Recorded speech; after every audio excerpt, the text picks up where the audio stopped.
There's a place I dream about where the sun never goes out and the sky is deep and blue. Won't you take me there with you? Miami is now ready for Fly without putting your life on pause. Be yourself, non-stop. American Airlines.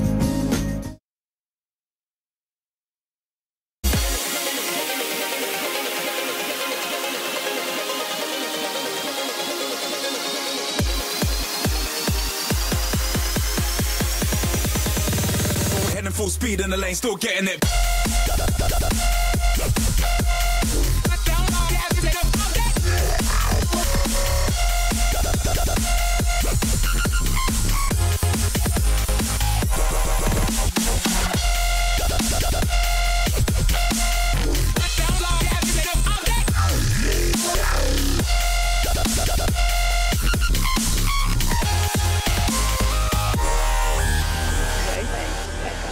Welcome to Real Moments. I'm Yvonne McCormack Lyons, your Film Fest Diva.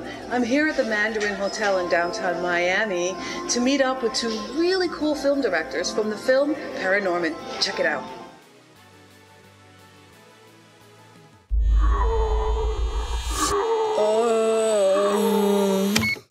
Meet Norman.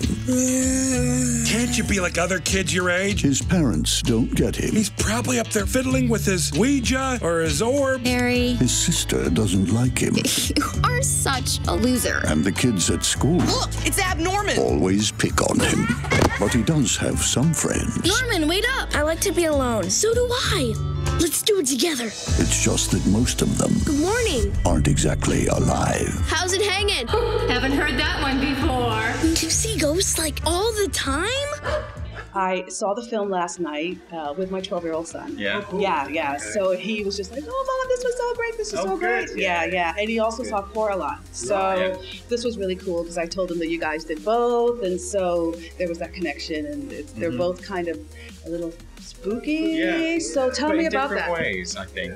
I think Paranorman is very different. It's more of a roller coaster ride. We like to think of it as. It's influenced by a bunch of horror movies, yes, but also a lot of movies that we were influenced by when we were growing up. I think this is more of kind of like a fun, thrilling adventure with zombies. The witch's ghost is going to wake up tonight. And when she does, she'll raise the dead. You've got to use your gift of talking to the dead. When you go about writing, I'm always curious, particularly with animated films, and I want to talk to you about the whole stop motion thing as well. But are you thinking in animation as you're actually putting things on paper? Yes. It was always intended to be animation, and it was always intended to be stop motion because of, again, the kinds of movies that it was influenced by had stop motion monsters in. How would you best describe stop motion? Oh, it's like a little miniature world. It's like live action on a miniature scale and done very slowly, frame at a time, you know? So you come to a studio, you'll see we have sets, we have all the houses and streets built with trees. It's all built on a scale like Norman's about that big. Then we have puppets and characters that have little costumes. So we have all the departments that you would have on a live action movie in a way. You have a set building department, an art department. And then we film it down in miniature. We get our cameras and we film these little scenes, and we have animators that move the puppet one little Frame at a time. Yeah. That is so cool. But 2 years, right, in the making? More. Because the frame, 24 frames per second. Let's do the math here. Well, on a good week, we would, and this is a really good week, we would get in total 2 minutes of footage. And that would be celebrations, huge celebrations of 2 minutes. We did 2 minutes, yay!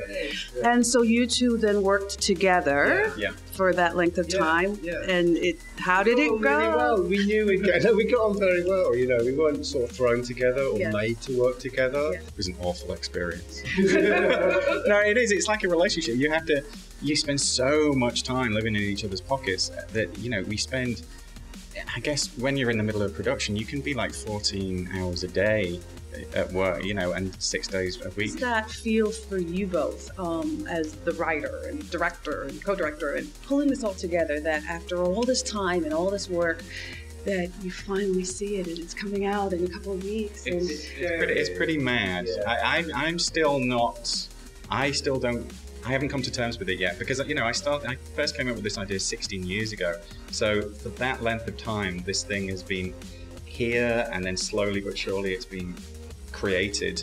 But I don't think it will really hit home until the release date for me. Okay. Well, for me, it's frightening because it's like you work for 3 years or longer, and then it's all about that first weekend. I know. I hate that though. I know. Yeah. But what is the message that you both, I'd like to hear from both of you, would like to get out to make sure, what is it that you want people to walk away with? What we want is for people to come out of the movie having had a great time, having been on this roller coaster ride, laughed, found it scary at parts, you know, but also maybe coming away with something else. What I would love is for kids to watch this, enjoy it, but by the end of it, maybe look at the person sitting next to them in a slightly different way. Absolutely. And Sam? Yeah, I like the don't judge a book by its cover, you know, like you don't think you know something just by the way it looks, and, you know, don't judge things too quickly or people too quickly. Well, I do want to thank you both for being here today for another edition of Real Moments. It's a fabulous film. I'm going to encourage everybody to go see the film, and, you know, keep up the great work. You know, I'm much older than 12 years old, which my son is, and I'm loving to see it, so I want to see something else from you guys. So thank you once again. It was a pleasure to meet you. This summer, you don't become a hero. Norman! Norman? This is so Norman. By being normal.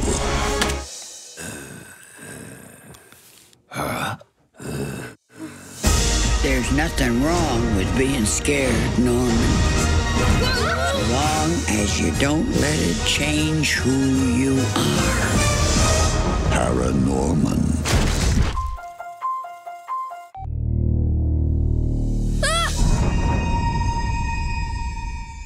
You want to play some hockey? Rated PG. Thank you for watching Real Moments. We hope you enjoyed the program today. And don't forget to check out Paranorman. It opens up in theaters near you on August 17th. Check us out for the latest news and entertainment and film right here on uvidvideo.org or at filmfestdiva.com.